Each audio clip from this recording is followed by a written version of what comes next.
Hello viewers. Tamil Nadu கிராம ஊராட்சி செயலாளர் 2025 1483 பணியிடங்களுக்கு அறிவிப்பு அப்படிங்கிறது வெளியிடப்பட்டு அதுக்கு அப்ளை பண்ணுறதுக்கு வந்து பார்த்திங்கன்னா டைம் கொடுத்து நவம்பர் 9ஆம் தேதியோடு வந்து பார்த்திங்கன்னா முடிஞ்சிருச்சு. ஸோ இப்போ அந்த அப்ளிகேஷன் அந்த ப்ராசஸ் அப்படிங்கிறது போயிட்டுருக்கு, அந்த செலெக்ஷன் பண்ணுறதுக்கு உண்டான அந்த ப்ராசஸ் அப்படிங்கிறது போயிட்டுருக்கு அப்படிங்கிறத வந்து எல்லோரும் எக்ஸ்பெக்ட் பண்ணுறோம். அண்ட் இதில் வந்து பார்த்திங்கன்னா எஸ்ஐஆர் பணிகள் போயிட்டுருக்கு. நிறைய பேர் வந்து பார்த்திங்கன்னா கமெண்ட் பண்ணியிருக்கீங்க.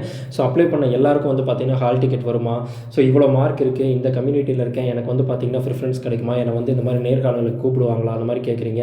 அண்ட் ஒரு சிலர் வந்து இருப்பிடச் சான்றிதழ் வந்து நீங்கள் எதை வச்சு சொல்கிறீங்க, ஸோ இன்கம் சர்டிஃபிகேட் வந்து தேவைப்படுமா, அண்ட் பிஎஸ்டிஎம் வந்து மாற்றி கொடுத்துருந்தாலும் ஒரு சிலர் சொல்லியிருந்தீங்க. அது எல்லாத்துக்கும் வந்து பார்த்திங்கன்னா ஒரு ஃபுல் எக்ஸ்ப்ளனேஷன் தான் இந்த வீடியோவில் பார்க்க போகிறோம். ஸோ இப்போ தான் ஃபஸ்ட்டு டைம் நம்மளோட சேனலில் தமிழ்நாடு கிராம ஊராட்சி செயலாளர் சம்மந்தப்பட்ட அப்டேட் பார்க்குறீங்க அப்படின்னா கண்டிப்பாக நம்மளோட சேனலை சப்ஸ்கிரைப் பண்ணிக்கோங்க. அந்த வீடியோவை ஃபுல்லாக ஸ்கிப் பண்ணாமல் பாருங்கள். ஸோ இந்த தமிழ்நாடு கிராம ஊராட்சி செயலாளர் பொறுத்த வரைக்கும் வந்து பார்த்திங்கன்னா 2019 கடைசியாக நடத்தியிருக்காங்க.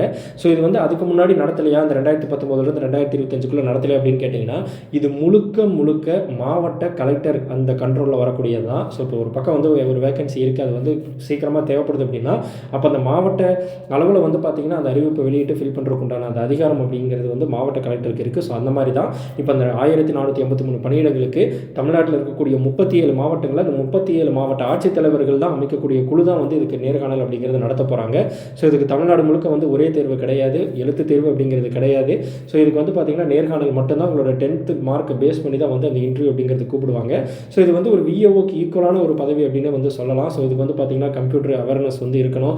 அந்த நேர்காணலில் நீங்கள் வந்து ப்ராப்ளம் சால்விங் ஸ்கில்ஸு அண்ட் நீங்கள் அந்த வில்லேஜ் பஞ்சாயத்து பற்றி நீங்கள் எந்த அளவுக்கு தெரிஞ்சு வச்சுருக்கீங்க, அது சம்மந்தப்பட்ட ரிலேட்டட் கொஸ்டின்ஸ் கேட்பாங்க அப்படின்ட்டு தான் நம்ம கிட்டத்தட்ட வந்து பார்த்திங்கன்னா ஒரு 300 கொஸ்டின்ஸ் பக்கம் பார்த்துருக்கோம். இன்டர்வியூ கொஸ்டின்ஸ் நாட் ஒன்லி 300, இதுக்கு முன்னாடி எவ்வளவோ கொஸ்டின்ஸ் வந்து பார்த்திங்கன்னா பார்த்துருக்கோம்.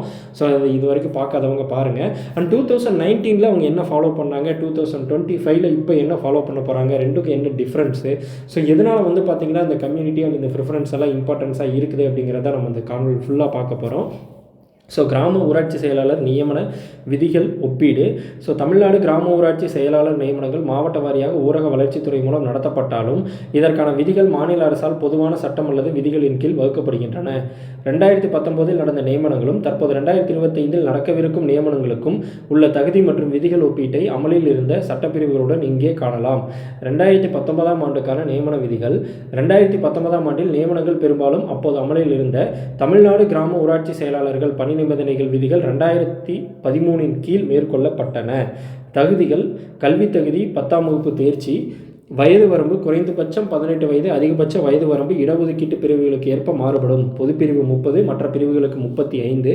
இருப்பிட தகுதி: விண்ணப்பதாரர் காலிப்பணியிடம் அறிவிக்கப்பட்ட அதே கிராம ஊராட்சியின் நிரந்தர வசிப்பிடத்தை கொண்டவராக இருக்க வேண்டும். இது நம்ம ஆல்ரெடி வந்து பார்த்திங்கன்னா மதுரையில் 2019 அந்த கிராம ஊராட்சி செயலாளருக்காக இது பண்ண அந்த நோட்டிஃபிகேஷன் அப்படிங்கிறத பார்த்தோம். ஸோ 2019 அவங்க வந்து மென்ஷன் பண்ணியிருந்தாங்க கண்டிப்பாக அந்த பர்டிகுலர் ஊராட்சியில் இருக்கக்கூடிய நபராக இருக்கணும் அப்படின்ட்டு. ஏன்னா அப்படி இருந்துச்சுன்னா ஒரு கூடுதல் ப்ரிஃபரன்ஸ் அப்படின்னு சொல்லிட்டு. ஸோ இருப்பிட தகுதி: விண்ணப்பதாரர் காலிப்பணியிடம் அறிவிக்கப்பட்ட அதே கிராம ஊராட்சி நிரந்தர வசிப்பிடத்தை கொண்டவராக இருக்க வேண்டும். ஊராட்சி வார்டு உறுப்பினர் பதவி: விண்ணப்பதாரர் ஊராட்சி மன்றத்தின் உறுப்பினராகவோ ஊராட்சி தலைவராகவோ இருக்கக்கூடாதுன்னு சொல்லியிருக்காங்க. அதாவது அவங்க வந்து அந்த பர்டிகுலர் ஊராட்சியோட தலைவராகவோ இல்லை உறுப்பினராகவோ இருக்கிறவங்க அந்த செயலாளர் பதவிக்கு வந்து பார்த்திங்கன்னா போட்டியிடக்கூடாது அப்படிங்கிறது போட்டிருக்காங்க. அண்ட் பின்பற்றப்பட்ட சட்டப்பிரிவுகள் மற்றும் விதிகள். அடிப்படை சட்டம்: தமிழ்நாடு பஞ்சாயத்துகள் சட்டம் 1994, தமிழ்நாடு பஞ்சாயத்து ஆக்ட் 1994, இந்த அடிப்படை சட்டத்தை தான் ஃபாலோ பண்ணியிருக்காங்க. விதிமுறைகள்: தமிழ்நாடு கிராம ஊராட்சி செயலாளர்கள் பணி நிபந்தனைகள் விதிகள் 2013 தான் வந்து பார்த்திங்கன்னா ஃபாலோ பண்ணியிருக்காங்க. சட்டப்பிரிவு பிரிவு 102 படி மாவட்ட ஆட்சியர் தான் கிராம ஊராட்சி செயலாளர்களை நியமிக்கும் அதிகாரம் கொண்டவர் ஆவார். ஸோ இவங்க தான் வந்து பார்த்திங்கன்னா ஃபுல் ரைட்ஸ் அவங்களுக்கு தான் இருக்குது. ஸோ தேர்வு நடைமுறை: தேர்வு முறை மாவட்ட வேலைவாய்ப்பு அலுவலக பதிவுகள் அல்லது நேரடி விண்ணப்பங்களின் அடிப்படையில் 10ஆம் வகுப்பு மதிப்பெண்கள் மற்றும் நேர்காணல் திறன் சோதனையை அடிப்படையாக கொண்டிருந்தது. ஸோ 2025 இது வந்து பார்த்திங்கன்னா 10ஆம் வகுப்பு மதிப்பெண் மற்றும் நேர்காணல் திறன் சோதனை வந்து அடிப்படையாக வச்சு தான் அப்போ எடுத்தாங்க அப்படின்னு சொல்லி போட்டிருக்காங்க. அடுத்து 2025 என்னங்கிறத பார்க்க போகிறோம். தற்போது 2025 நடைபெற்று வரும் நியமனங்கள் மாநில அரசால் கொண்டு வரப்பட்ட புதிய விதிகளின் அடிப்படையில் நடைபெறுகிறது. ஸோ கல்வி தகுதி 10ஆம் வகுப்பு தேர்ச்சி. ஸோ அதில் எந்த மாற்றமும் கிடையாது. 2019லேயும் 10th தான், 2015லேயும் வந்து பார்த்திங்கன்னா 25லேயும் 10th தான். ஸோ வயது வரம்பு குறைந்தபட்சம் 18 வயது, அதிகபட்ச வயது வரம்பு அரசு விதிகளின்படி நிர்ணயிக்கப்படும். இப்போ ரீசெண்டாக ஏதாவது சேஞ்சஸ் கம்யூனிட்டி வைஸ் வந்து வயது வரம்பு தளர்வு கொடுத்துருந்தாங்கன்னா அது பிரகாரம் மினிமம் வந்து பார்த்திங்கன்னா 18, மேக்ஸிமம் எவ்வளோங்கிறது அந்தந்த கம்யூனிட்டி பொறுத்தது. இருப்பிட தகுதி காலி பணியிடம் அறிவிக்கப்பட்ட அதே கிராம ஊராட்சி நிரந்தர வசிப்பிடத்தை கொண்டிருக்க வேண்டும். உள்ளூர் நபர்களுக்கு முன்னுரிமை என்ற விதி தொடர்கிறது. ஸோ அதே விதி தான் வந்து பார்த்திங்கன்னா இங்கேயும் ஃபாலோ ஆகுது. அண்டு கணினி தகுதி கட்டாய தகுதியாக அறிவிக்கப்படவில்லை என்றாலும் பணிக்கு கணினி அறிவு பேசிக் கம்ப்யூட்டர் நாலேஜ் மிகவும் விரும்பத்தக்கதாக கருதப்படுகிறது. ஸோ பேசிக் கம்ப்யூட்டர் நாலேஜ் அப்படிங்கிறது இருக்கணும். ஏன்னா நீங்கள் ஏதாவது டேட்டா என்ட்ரி, ஃபார் எக்ஸாம்பிள் பிறப்பு இறப்பு இல்லை ஏதாவது வந்து ஒரு வரி வசூல் அந்த மாதிரியான டேட்டாஸ் நீங்கள் செக் பண்ணணும் இல்லை அப்லோட் பண்ணணும். ஒரு கிராம சபை கூட்டம் நடக்குது, அதை சம்மந்தப்பட்டது ஏதாவது ஒரு டாக்குமெண்ட் அப்லோட் பண்ணணும் அப்படின்னாலும் உங்களுக்கு பேசிக்கான கம்ப்யூட்டர் நாலேஜ் அப்படிங்கிறது கண்டிப்பாக தெரிஞ்சிருக்கணும். ஓகேங்களா? ஸோ பின்பற்றப்படும் சட்டப்பிரிவுகள் மற்றும் விதிகள் 2023ஆம் ஆண்டில் தமிழ்நாடு அரசு புதிய விதிகளை கொண்டு வந்தது. தற்போது 2025 நியமனங்கள் இந்த விதிகளின்படியே நடைபெறுகின்றன. அடிப்படை சட்டம் தமிழ்நாடு பஞ்சாயத்துகள் சட்டம், அதே 1994 சட்டம் தான். ஸோ புதிய விதிமுறைகள் தமிழ்நாடு கிராம ஊராட்சி செயலாளர்கள் விதிகள் 2023 தான் வந்து பார்த்திங்கன்னா ஃபாலோ பண்ணுறாங்க. பிரிவு 102 படி மாவட்ட ஆட்சியரின் நியமன அதிகாரி. ஸோ இதில் எந்த சேஞ்சஸும் கிடையாது. 2019ல் தமிழ்நாடு கிராம ஊராட்சியாளர்கள் விதிகள் 2013 ஃபாலோ பண்ணியிருக்காங்க. 2025ல் 2023 விதிகளை இது பண்ணியிருக்காங்க. ஸோ தேர்வு நடைமுறையில் உள்ள முக்கிய மாற்றம் என்னன்னு பார்க்கலாம். 2023 புதிய விதிகளின்படி நியமன செய்முறையில் வெளிப்படைத்தன்மையை கொண்டு வர சில மாற்றங்கள் செய்யப்பட்டுள்ளன. ஆன்லைன் விண்ணப்பம் 2019 வந்து பார்த்திங்கன்னா ஆன்லைன் கிடையாது.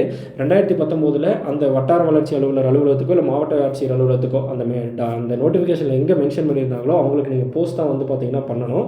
பட் இந்த 2025ல் டிஎன்ஆர்டின்னு ஒரு வெப்சைட் இருக்குது. அதில் ஆன்லைனில் தான் வந்து எல்லோரும் பதிவு பண்ணிங்க. கரெக்டாக? ஸோ ஆன்லைன் விண்ணப்பங்கள் பெரும்பாலும் ஆன்லைன் மூலமாகவே பெறப்படுகின்றன.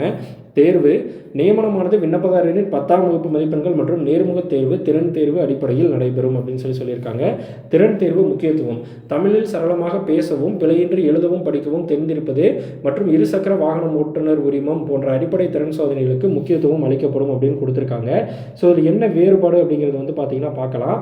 ஸோ முக்கிய விதி தமிழ்நாடு கிராம ஊராட்சி செயலாளர்கள் பணி நிபந்தனைகள் விதிகள் 2013 இதை ஃபாலோ பண்ணுறாங்க. இவங்க வந்து பார்த்திங்கன்னா 2023 ஃபாலோ பண்ணுறாங்க. ஆனால் பெரும்பாலும் வட்டார வளர்ச்சி அலுவலகத்தில் தான் வந்து நேரடியாக வந்து சமர்ப்பிக்கணும் அப்படின்னு சொல்லியிருந்தாங்க. இப்போ வந்து பார்த்திங்கன்னா டிஎன்ஆர்டி வெப்சைட் இருக்குது, ஆன்லைனில் சமர்ப்பிச்சிருக்கோம். ஸோ அப்போ வந்து பார்த்திங்கன்னா 10ஆம் வகுப்பு மதிப்பெண்கள் ப்ளஸ் நேர்காணல், இப்போ வந்து 10ஆம் வகுப்பு மதிப்பெண்கள் ப்ளஸ் திறன் தேர்வு நேர்காணல். அதாவது உங்களோட ப்ராப்ளம் சால்விங் ஸ்கில்ஸு, உங்களோட பிஹேவியர் ஸ்கில்ஸு அதெல்லாம் இப்போ செக் பண்ணுறாங்களே, இதெல்லாம் வந்து பார்த்திங்கன்னா ஒரு கூடுதல் ப்ளஸ் அப்படின்னு சொல்லலாம். ஸோ இதுதான் வந்து 2019 2025 இருக்கக்கூடிய வித்தியாசம். அண்ட் இந்த ப்ரிஃபரன்ஸில் தான் உங்களுக்கு அந்த செலெக்ஷன் லிஸ்ட் அப்படிங்கிறது ரெடி பண்ணுவாங்க. ஸோ இப்போ அந்த கேள்விகளுக்கு வரலாம். ஸோ இப்போ வந்து அப்ளை பண்ண எல்லாருக்குமே வந்து ஹால் டிக்கெட் அனுப்புவாங்க அப்படிங்கிறது வந்து பார்த்திங்கன்னா நாட் ஷேர். நம்ம ஆல்ரெடி வந்து ஒரு டாக்குமெண்ட்டில் பார்த்தோம் 1:5 அப்படிங்கிற விகிதம் கொடுத்துருந்தாங்க. ஸோ அதில் என்னென்ன கிளிக் ஆகணும்னா அந்த பர்டிகுலர் கம்யூனிட்டியை சேர்ந்தவங்களா இருக்கணும், அந்த கம்யூனிட்டிக்குள்ளே இருக்க அந்த ப்ரிஃபரன்ஸ் பிஎஸ்டிஎமோ இல்லை என்ன கேட்டிருக்காங்களோ அந்த ப்ரிஃபரன்ஸில் இருக்கணும். அண்ட் 10th மார்க் வந்து பார்த்திங்கன்னா அந்த இப்போ நான் சொன்ன அந்த 2 இருந்து 10th மார்க் அதிகமாக இருக்கணும். அண்ட் பர்டிகுலராக அந்த வில்லேஜில் இருக்கக்கூடியவங்களா இருக்கணும் அப்படின்னு சொல்லியிருந்தோம். ஸோ இது டிஸ்ட்ரிக்ட் வைஸ் நடக்கக்கூடிய ஒரு எக்ஸாம். இப்போ வந்து கிராம உதவியாளருக்கு வந்து பார்த்திங்கன்னா அந்தந்த வட்டாட்சியர் அலுவலகத்தில் இப்போ ஃபார் எக்ஸாம்பிள் ஒரு டிஸ்ட்ரிக்டில் வந்து ஒரு 7-8 வட்டாட்சியர் அலுவலகம் இருக்குன்னா அப்போ 7-8 வட்டாட்சியர் அலுவலகத்தில் அந்தந்த கிராமத்துங்களுக்கு நடத்துவாங்க. பட் இது அப்படி கிடையாது. ஒரு மாவட்டத்துக்கே வந்து பார்த்திங்கன்னா ஒரு குழு, அந்த மாவட்டத்தில் 30-35 வேகன்சி இருந்தாலும் அவங்க எல்லாத்துக்கும் வந்து ஒரு இடத்துல தான் வந்து பார்த்திங்கன்னா தேர்வு அப்படிங்கிறத நடத்துவாங்க. ஸோ இது வந்து பார்த்திங்கன்னா எல்லாருக்கும் அனுப்ப மாட்டாங்க அப்படிங்கிறது தான் உறுதியான ஒரு விஷயம். அதில் அந்த சிறப்பு விதி அப்படிங்கிறது மேபி அந்த 5 பேர் இல்லை, அந்த குறிப்பிட்ட கம்யூனிட்டி அந்த ப்ரிஃபரன்ஸு அந்த இதில் வந்து பார்த்திங்கன்னா இல்லை அப்படிங்கிற பட்சத்தில் அங்கே அப்ளை பண்ண எல்லாரையும் கூப்பிடுவதற்கான வாய்ப்பு வந்து இருக்குது அப்படின்னு சொல்லிட்டு தான் சிறப்பு விதி அப்படிங்கிறத பார்த்தோம். ஸோ இதில் வந்து இன்னும் வந்து இந்த இருப்பிடச் சான்றிதழ் அதெல்லாம் சொல்லியிருந்தீங்க. ஸோ அது மேபி உங்களுக்கு அந்த செலெக்ஷன் லிஸ்ட் வந்ததுக்கப்புறமா அந்த நேர்காணலில் உங்களோட சர்டிஃபிகேட்ஸ் எல்லாம் நீங்கள் எடுத்துகிட்டு போகிற மாதிரி இருக்கும். அப்போ நம்ம செக் பண்ணிக்கலாம். ஆனால் அந்த பிஎஸ்டிஎம்ல ஆம் இல்லைங்கிறதுல வந்து நீங்கள் அந்த தவறு பண்ணியிருக்கீங்க அப்படிங்கும்போது இந்த ஆன்லைன் அப்ளிகேஷன் நம்ம எதுவும் எடிட் பண்ண முடியாது. இன்கேஸ் நீங்கள் இன்டர்வியூக்கு போனீங்க அப்படின்னா அப்போ நீங்கள் வந்து அந்த பிஎஸ்டிஎம் இருக்கிறதுக்கான அந்த சர்டிஃபிகேட்டை வந்து பார்த்திங்கன்னா ப்ரொவைட் பண்ணிக்கலாம். ஓகேங்களா? ஸோ மேலும் தமிழ்நாடு கிராம ஊராட்சி செயலாளர் சம்மந்தப்பட்ட அப்டேட்களுக்கு நம்மளோட சேனல் வீடியோஸ் தொடர்ந்து பாருங்கள். இந்த வீடியோ பிடிச்சிருந்தால் உங்களோட ஃப்ரெண்ட்ஸ்க்கு ஷேர் பண்ணுங்கள். நம்மளோட சேனலை கண்டிப்பாக சப்ஸ்கிரைப் பண்ணுங்கள்.